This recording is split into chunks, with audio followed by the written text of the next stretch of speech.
Hello and welcome to the Advist Group's Project Management video series. In today's video, we'd like to start with the project phases. That is why we are going to focus on the topics today. What are the phases exactly? Who are the project actors and what are project challenges? Let's start with the most important phase for us. The clarification phase is about identifying the exact goals of the project, defining the requirements, and clarifying who the key stakeholders are. Here, the client's expectations are precisely formulated and documented. A feasibility analysis is also often carried out to check whether the project is realistically feasible. The aim of this phase is to collect all the relevant information necessary for the subsequent planning and implementation of the project. In addition, the clarification of the assignment helps to avoid uncertainties and misunderstandings by establishing clear agreements and requirements. Only when all questions have been clarified and all those involved have a common understanding of the project can it move on to the initiation phase. The initialization phase is about officially launching the project. The project team is assembled, initial resources are planned, and a rough project plan is drawn up. This is also where the project scope is defined and the first basic decisions on timeframe, budget, and required resources are made. Goal is to form the project team, define the project structure, and make initial basic plans. A first draft of the project plan is drawn up and a decision is made as to how the project will be implemented in concrete terms. Implementation. The implementation phase is the phase in which the project team does the main work. In this phase, the actual activities and tasks that move the project forward are carried out. This includes developing, deploying, or implementing the products and services that will make the project a success.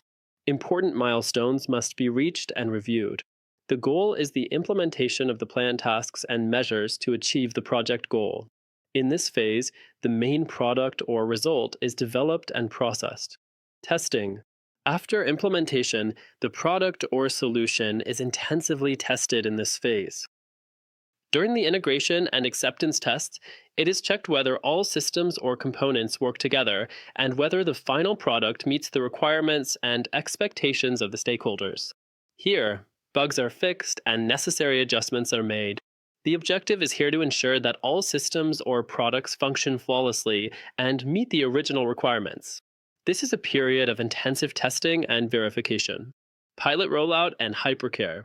In the pilot rollout, the project will be introduced in a controlled environment or with a limited user group.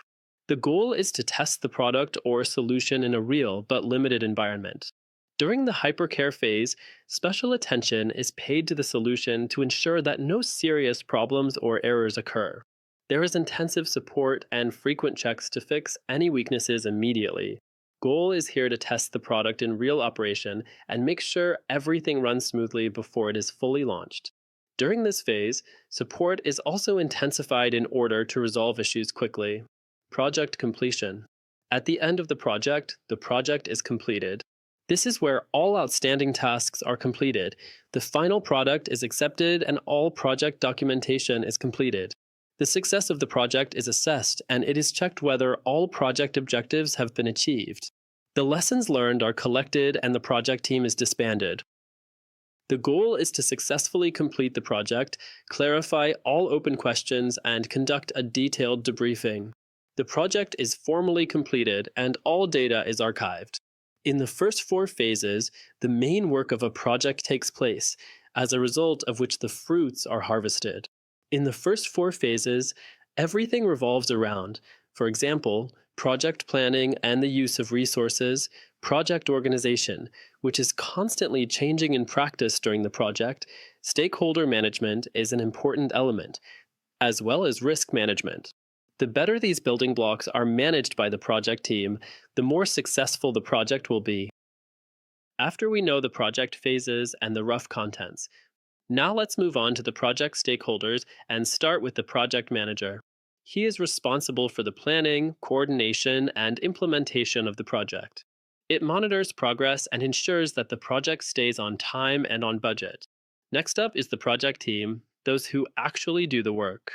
The project team consists of experts who implement specific tasks and work in the project. Each team member contributes his or her expertise to the achievement of the project goals. Next up is the project sponsor. The project sponsor ensures the financing of the project and supports it at a strategic level. He makes important decisions and provides the necessary support. External stakeholders are also important project actors. They are people or organizations who are indirectly affected by the project, such as authorities or the public. Your needs and expectations should also be taken into account. External suppliers provide the necessary resources, materials, or services necessary to carry out the project. Your performance is critical to the success of the project. Who decides on the success of the project in the end? That's right, the customer or client. He is the one who initiates the project and sets the requirements. He is responsible for the acceptance of the project deliverables and ensuring that the project meets expectations. We have reached the end of the video, in which we have learned what the phases of a project are. Thank you for checking out the content. We look forward to welcoming you back in our next video.